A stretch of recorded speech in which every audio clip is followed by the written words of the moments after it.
for math today, we're going to start off by taking a math quiz.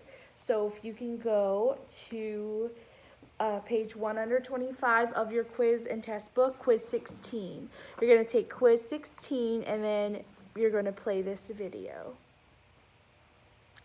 Okay, so I hope you did well in your quiz. We are going to start by working on our page today. We're just going to go right to our page 283.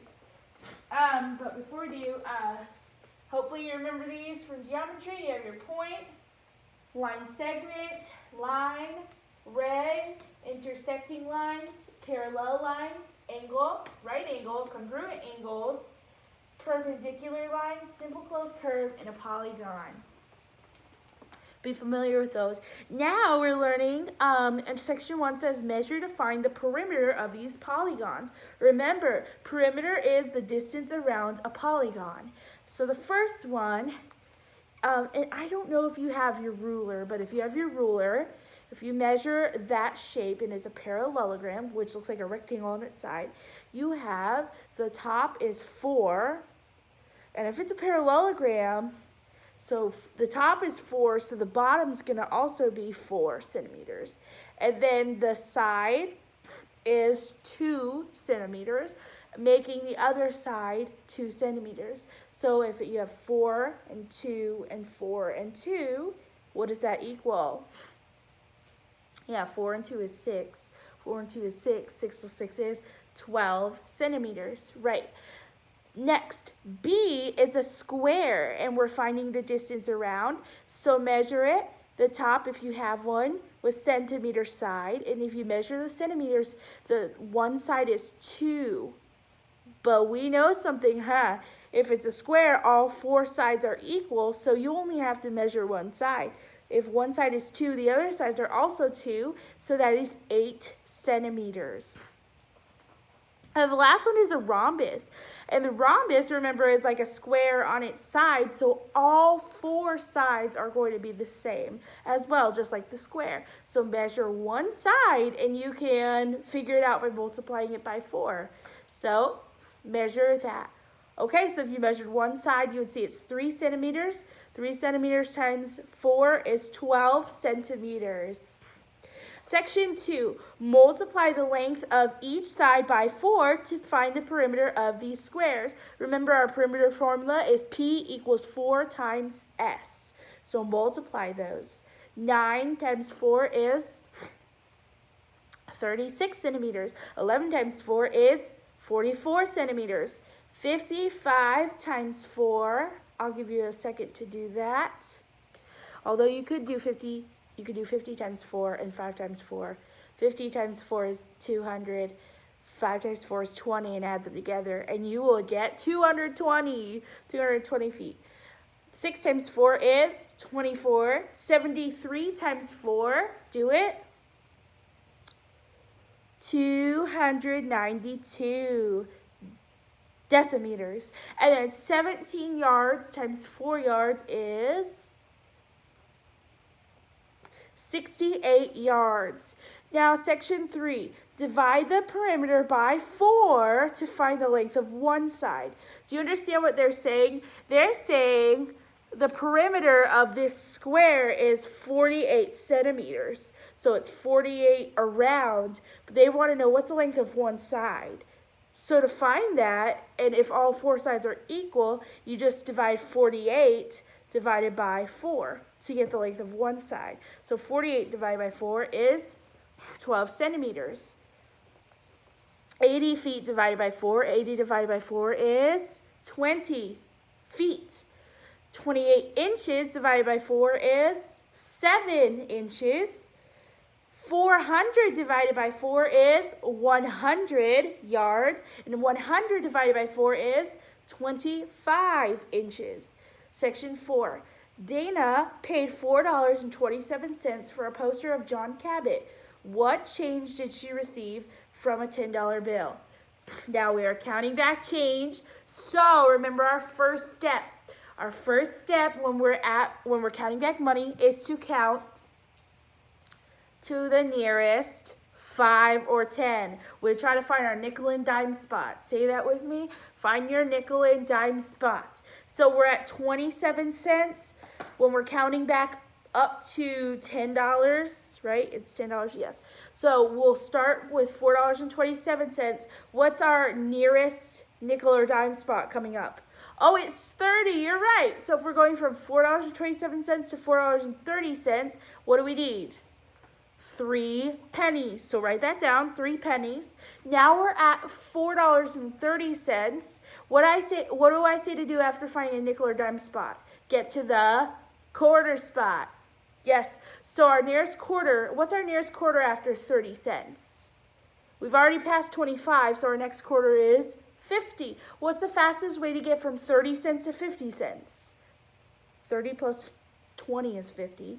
So we're looking for 20 cents. The fastest way is 2 dimes. So put that down. 3 pennies, 2 dimes. Now we're at $4.50.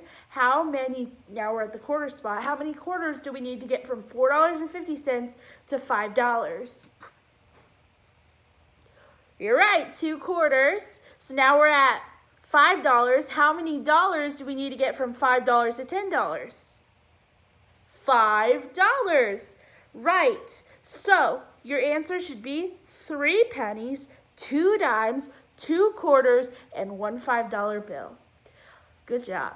B. A library has 200 books about explorers. 2/5 of the books do not refer to John Cabot. How many of the books refer to John Cabot?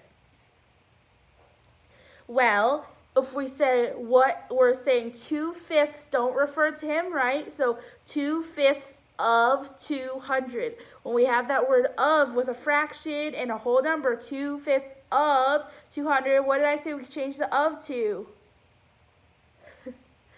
Multiply. So if we do a 2/5 of 200, or we have 2/5 of 200, or 2/5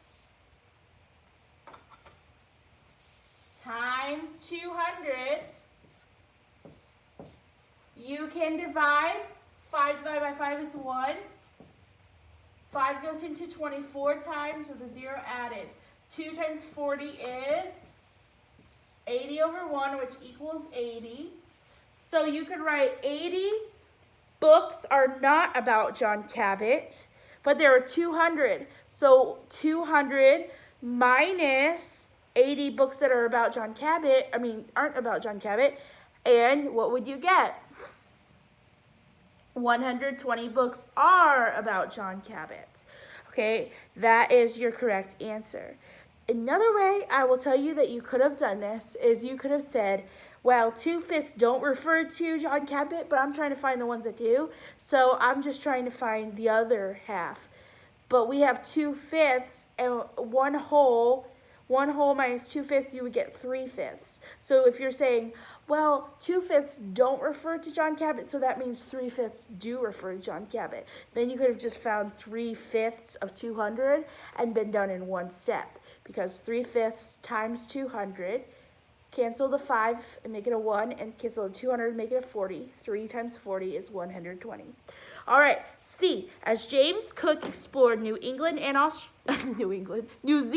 Australia, he probably saw many kangaroos. Some kangaroos are about 6 feet tall. Mark the number sentence that shows how many yards 6 feet is.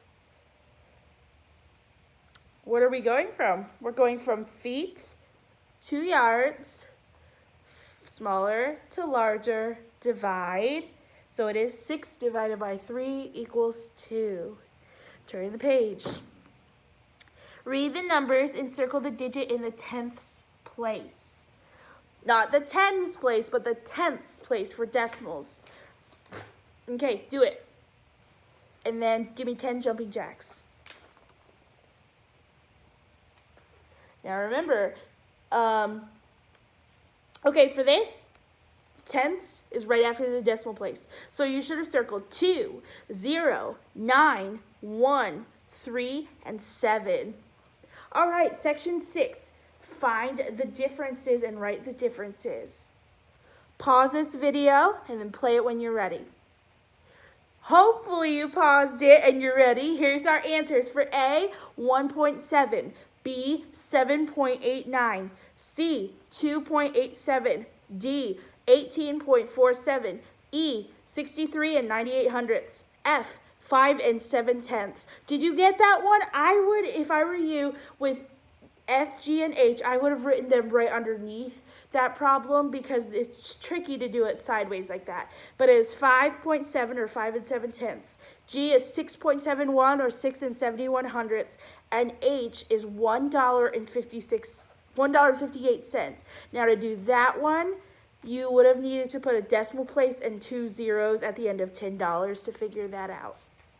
Okay, section 7, make both decimals hundredths by adding a 0 if necessary. Write greater than, less than, or equal. Okay, so I'm going to do this at the board. Remember, you can add as many zeros to the end as you want and it will not change its value. But if you add a 0 before it, that will change its value. We don't want to change the value, so we can add as many zeros to make it equal without changing it. So 0.7, I'm writing them all. 7 tenths, 5 tenths. 2 and 3 tenths, 6 tenths, and 7 and 2 tenths. And then on this side we have 71, 5, 2 and 3, 59, and 7 and 2. Okay, so the first one, 7 and 71. 7 tenths and 71. Let's make them even, so let's make them both hundredths. So let's add a 0 to this, and look, now it's easy to tell which one's larger, 70 or 71. 71, so 70 hundredths is less than 71 hundredths. Remember, your mouth, always the greater, it always eats the greater number. He's greedy, he always eats the bigger number. Maybe you want to add some teeth to yours and an eye. Okay, he always eats the bigger one. Now, next, 5 tenths and 5 tenths. Oh no, 50, sorry, it was 50 over here. So 50 hundredths and 5 tenths. We have to add a 0 to this one to make it even. And look, 50 hundredths and 50 hundredths. Oh, that is equal. Next, 2.3 or 2.03, so we can add a 0 to the end to make this the same amount of digits. So is it 2 and 30 hundredths and 2 and 3 hundredths? 30 is bigger, so 2 and 30 hundredths is greater. This time it eats this way, which is something you might not have known if you didn't add that extra 0. The next one, 6 tenths and 59 hundredths. Let's make them both hundredths, so add a 0. Okay, what's larger? 60 hundredths or 59? 60 is larger. Now, some of you, if you would have just looked and saw 6 and 59, you'd say, oh, 59 is bigger. But 60 tenths is, or 60 hundredths is larger. And for this one, we're going to add a little Pac-Man, okay? Because maybe you did that last year. Okay, now this one, 7 and 20 hundredths and 7 and 2 hundredths. Add a 0 to make this hundredths. And now we can see clearly that these guys are equal. Section 8, divide and check. 27 or 83,241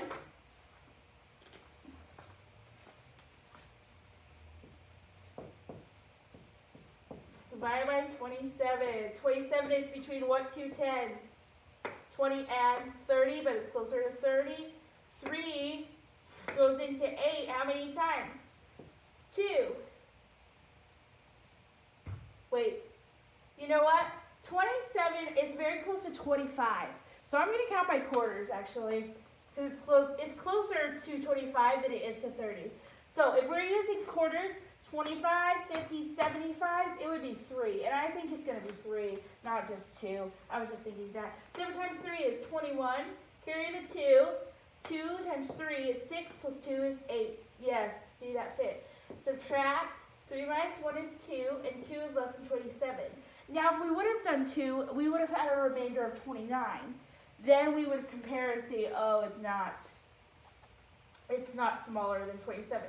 So then we bring down the 2. Now already you should be able to tell that 27 is going to go into 22 0 times.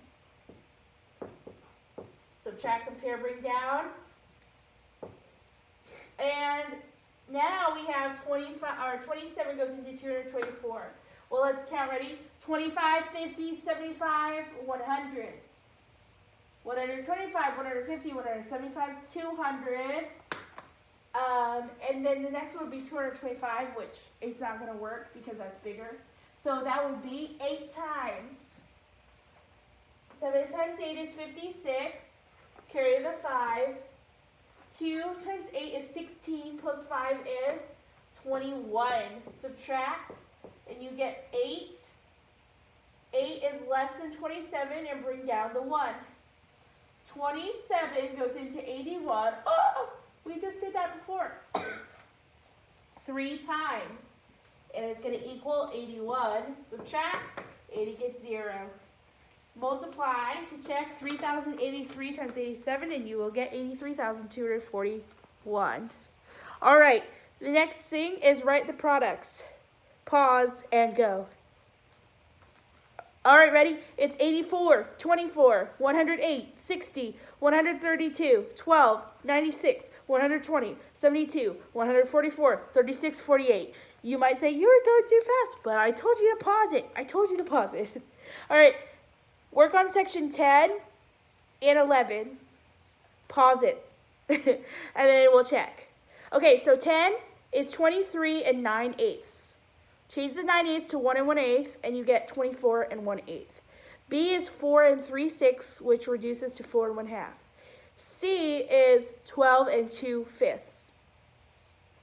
11, if you're making them equivalent, so you multiply. So look at A, 5/6.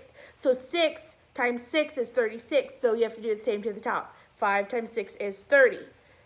B, 9 times 9 is 81, so 2 times 9 is 18. Whatever you do to the bottom, you have to do the top. Or whatever you do to the top, you have to do the bottom. So if you multiply by something, you multiply by it. Same on the bottom. If you divide by something, you have to divide by something. Okay? So C, 3 times 3 is 9, so 7 times 3 is 21. D, 2 times 8 is 16, so 5 times 8 is 40. Add E, 1 times 8 is 8, because 4 times 8 is 32. All right, we flew through that page, and I hope you did well. Hope you did well in your quiz, and I will see you in the next subject.